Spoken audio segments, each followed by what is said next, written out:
Hi, my name is Mike. I'm a professional motorcycle racing instructor from Poland. For many years, I've been helping riders explore the limits, both on and off the racetrack. Now it's your turn, let's get you on track. In this episode, we'll cover everything you need to know before going to your first track day. In the meantime, I'll take you for a ride with me on cool European racetracks. Enjoy!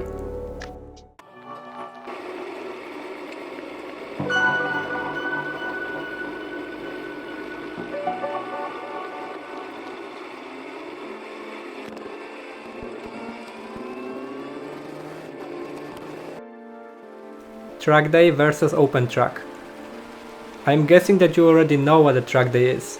It's an organized commercial event. But let's talk about the difference between a track day and the alternative, an open track. The open track is usually organized by the racetrack itself. It has much less organization to it. It's like, paper session, with much less talk and much less time to improve your riding, as it only lasts one day. It's often filled with local riders that don't mind coming to the racetrack just for a few sessions. The track day is mainly 2 or more days. Most of the times it has only 2 groups, fast and slow, while in a track day there's usually 4 groups, each with different pace. And the pace is measured by a transponder. It's a small device that you attach to your bike for the whole event. Is either of them a competition event? The answer is no. Both track day and the open track are commercial events for normal people to pay and enjoy riding on the racetrack.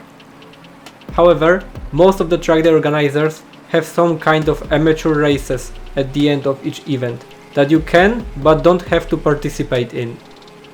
Some of them even organize an amateur or semi-pro trophies that run throughout the season with some nice prizes to win at the end. Skill or bike issue that holds you back from participating in a track day. I often hear people saying that they are not skilled enough to hit the racetrack, or that their bike is not suited for that, and those people often ride shiny little sports bikes. As I told you a second ago, each track day is for normal people, like you and me. Anyone can have fun tasting the racetrack. As long as you've already laid your first steps on a motorcycle riding on the streets, believe me, there's a perfectly matched group waiting for you at the spot. Oh, and on top of that, most of the track days have experienced instructors like myself that guide the novice group both on the track and in the paddock, free of charge. So if you've got any problem that holds you, we are there to help. You can also purchase an additional one-on-one coaching, usually with a dedicated video of you riding, so we can talk through all your shortcomings. There will be no better time to start your track adventure than right now, believe what I'm saying. The importance of lap timing for a beginner. Please keep in mind that for your first outing, you shouldn't be overly concerned over your lap times, trying to get faster and faster. Honestly, it's better not to give a damn about them, not to crash in the process. What's much more important is how repeatable each lap time is. So, your riding consistency should be the real deal. Advanced riders, me for example, rarely push for the personal best lap time. What we're looking for is how close each lap time is to each other. Being consistent and fluent while riding is the key in getting faster eventually. That's just a side effect. For you as a beginner, this is especially important because there's really a lot of things to learn before you can speed up consciously, not by being more aggressive. And if you worry too much about going fast, that's where the trap is. I always tell my students that they shouldn't ride faster than what they feel comfortable with. You need to have enough time to think about each next move. The risk of pushing is really unnecessary at the very beginning, so that you can come back home safe and sound, along with your bike still in one piece. Where to search for events and organizers? Well, that's an easy thing actually. You've got 2 options. You can either type something like motorcycle track day event in Google, or if there's any racetrack nearby or that you already know and would like to visit, you can check their website. They surely have their own event calendar in which you'll find a bunch of events and their organizers on various dates throughout the season. How a typical track day event looks like. The day starts early, usually around 7 or 8 am. So if you've got the possibility, arrive the previous evening. That way you can find a place to stay, register at the office and get your bike inspected, and still have a decent sleep before the day comes. It's worth booking a spot in the box, which is a garage shared with other riders. Or you can bring a large, kind of event tent with you, so that you've got some shadow and a place to put your stuff in. Usually, the first thing in the morning of the day one is a safety briefing, to which you probably need to take your helmet with you to get a sticker proving that you've actually attended the briefing. You'll hopefully get to know all of the important safety rules and racetrack's technical stuff. I said hopefully because not all organizers hold a safety briefing, and more importantly, not all of them pay attention to say what should be said. If there's nothing like a briefing or a motorcycle's technical check at the given event, it really indicates a very poor organization and an overall low quality of the whole track day. You should hear how to behave on and off the track, so at the paddock, on the pit lane, and what these actually are. What are flags or signals, and what each color means, and finally, where and how you should enter and exit the track. If you don't get this info from the organizer, kindly ask other people around you for advice, as it's utterly necessary for you to know. I'll tell you the most important things that you should hear before switching the ignition on. You can only enter and exit the racetrack where you're meant to. Always pay attention when entering the track not to collide with other rider, especially when you're joining the track during an ongoing session. Before you slow down to enter the pit lane, you must raise your hand or extend your leg clearly to warn the riders behind you that you are exiting the racing line or the track. Never ever stop or change direction. The track is single lane and one way. Always pay attention to what's in front of you. You're responsible for what's ahead, not what's behind you. Don't get distracted. Don't try being polite. The rider behind you will have a better time understanding your next move. Try to learn the track as fast as possible and being consistent in how and where you ride. Seek advice from the instructors and from other, more experienced riders. Always be open to learn new things. If you're there with your buddies, or you'll find one at the spot, collaborate, exchange your thoughts. Don't try to compete, it usually ends bad when you try to force it. Use the whole racetrack's width. Even though the track's width is huge, it's all for you to use it. That's important. Understand where marshals are, their spots. Pay attention to flags they wave. Green one means everything is okay. Yellow means that something has happened on the track and there might be danger ahead of you. Don't overtake other riders and be extra cautious. Beware that there might be something or someone lying on the asphalt around the next corner. Red flag means that the session is aborted due to something serious. Someone might need help of an ambulance that won't be able to rush to the fellow racer until the track's cleared from any riders. Please don't go slow as a turtle. Move your body out of the racetrack as soon as possible. But in a safe way, don't push. A black flag means that you've got a technical problem and you should ride off the asphalt into the grass or gravel, as you might be spilling oil for example. Make sure everything's okay before you move from there. Often, a black flag means you're just too loud and you're being expelled from the session. If that's the case and you're aware of it, or either the bike looks completely fine, you can proceed to finish the lap.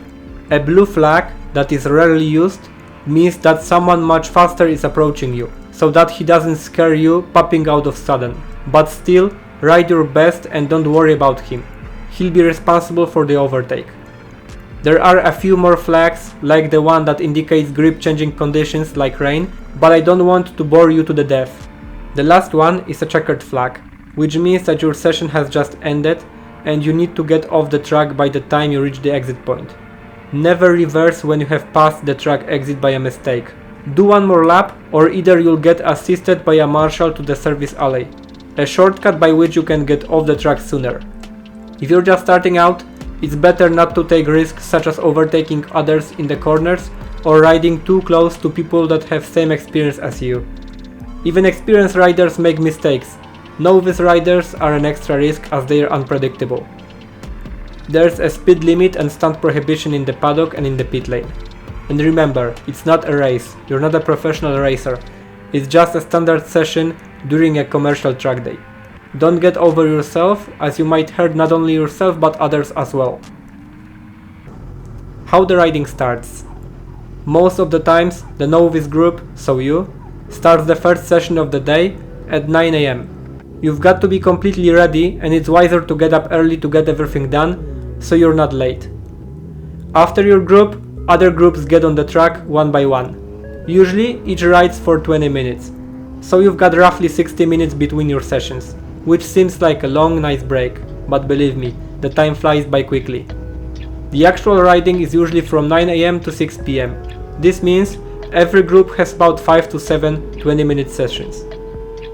At noon, which is lunch break as well, and by the end of each day, there's regrouping at most events, which means you'll be assigned to a proper rider group based on your lap times. Day 2 and the following starts much easier as there's much less things to do and you're already acquainted with the racetrack. Is it hard to do? What can you learn? You should treat it as a joy, riding your bike in perfect conditions, but undoubtedly, riding on a racetrack, especially in hot weather and being there for the first time, will make you nervous. It's physically demanding. You can pretty much compare it to a hardcore workout session at the gym that lasts at least one whole day. It won't be easy for your body and your mind, so you should try keeping it cool. But still, it's a hard exercise. Riding on a racetrack will help you advance in terms of handling the bike, curving, and fluency, while opening your eyes on many aspects you probably haven't even thought of. It will help you get fit and durable. That's the perfect place where you can learn in a much safer environment. Where to go and how to get to a track day. You can ride on any racetrack that lets in motorcycles. Mind the fact that many racetracks have noise limits and other individual requirements that you have to meet. If a given racetrack has noise limit, take your DB killer baffle with you, just in case. There are 2 or even 3 types of racetracks. We'll talk about it in a separate video. What I want you to know for now is that there are small ones called kart circuits and really big ones that often have long straights that span for over a kilometer in one lane.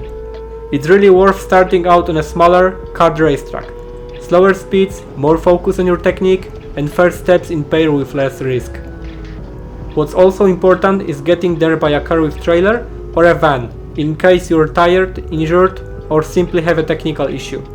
Unless the track is in the same neighborhood, so someone can pick you up or bring you something that you forgot. What kind of motorcycle can ride on a racetrack? Can you rent a motorcycle? Any motorcycle is okay, but for bigger racetracks, single-cylinder bikes, especially off-road, or big cruisers won't do. The more street or sport-oriented the bike is, the more it will feel at home. You don't need to change anything in it, apart from proper maintenance and a few hassle-free quick mods. There are companies that rent motorcycles and gear for a racetrack riding. You can Google them locally. We'll have a separate, dedicated video where we're gonna talk thoroughly about preparing your motorcycle for the racetrack. Subscribe to the channel so you don't miss it. What riding gear should you have? For smaller racetracks, you don't need anything different than what you're using daily riding on the road. It would be wise to have some protectors though, especially for spine, elbows and knees. Motorcycle helmet, shoes, full gloves and a motorcycle jacket is a must. Bigger racetracks, or even the organizers themselves, require full leather suit with built-in protectors. 1 PC would be better, but 2 PC is widely accepted. Proper shoes and gloves and a certified, undamaged helmet. The rest of the things you will need for your first track day we'll also cover in a different video. Have you subscribed already? Do you need a driving license, health insurance and a road legal insured bike and be an adult? Honestly, that varies by the organizer and the exact racetrack, but in general, the driving license is not necessary. If you're underage, you need to have a written parent's permit with you, but some racetracks have age restrictions that are definitive. The bike doesn't have to be registered nor insured. It's not a public road, so normal laws and bike's insurance usually doesn't apply. However, it of course must be in a good overall condition. It needs to pass a technical inspection that is present at the very most events. Surprisingly, not at all of them, which doesn't mean you shouldn't care about your bike's condition. This is what your and other people's lives depend on. Health insurance is usually voluntary, but it is worth thinking of buying one for your own peace of mind. Yet, it's often hard to find a good sporty insurance that really covers the ride. Where to stay overnight? Vast majority of the racetracks in Europe allow staying overnight at the paddock. And as it's cheap yet interesting option to be able to stay late and enjoy the moment along with other riders next to the motorcycles and gear, most of the riders decide to sleep either in a tent, a car, or a race van or a camper. However, if you prefer a comfy bed or a total undisturbed silence, there usually are many hotels with different price tags in the area. It's worth checking the booking.com or another similar website to get familiar with the options beforehand. How expensive is it to go to a track day? For a beginner that needs for nothing other than the ticket, some fuel and other needs that are identical to any other form of outing, going to a track day is relatively cheap. By the way, that's also something worth checking. Make sure that there's a restaurant and a fuel station at the racetrack or really close to it, that's important. Otherwise, you'll need to bring your own stuff. So, overall, the pricing hugely depends on the track you want to go. But still, for a novice, the most expensive thing would be either the ticket or the road trip to reach the track. That is, if you live far away from the given racetrack. And that's all for today's episode. I really hope you enjoyed. In the next ones of this series, we're going to dive deeper into certain important topics that deserve a whole separate video, not to make this one like 10 hours long. If I have forgotten anything, I'll pin it in the comment section. Please make sure to subscribe, comment if you like, and give me a big thumbs up for the amount of work I've put into preparing this material for you. It's written genuinely by me from my own years of experience, not by AI. And said in the best way I could, as I haven't spoken English for quite some time. If you'd like to, you can buy me a virtual cup of coffee, the link is in the description. Thank you one more time and see you in the next one. Cheers, Mike.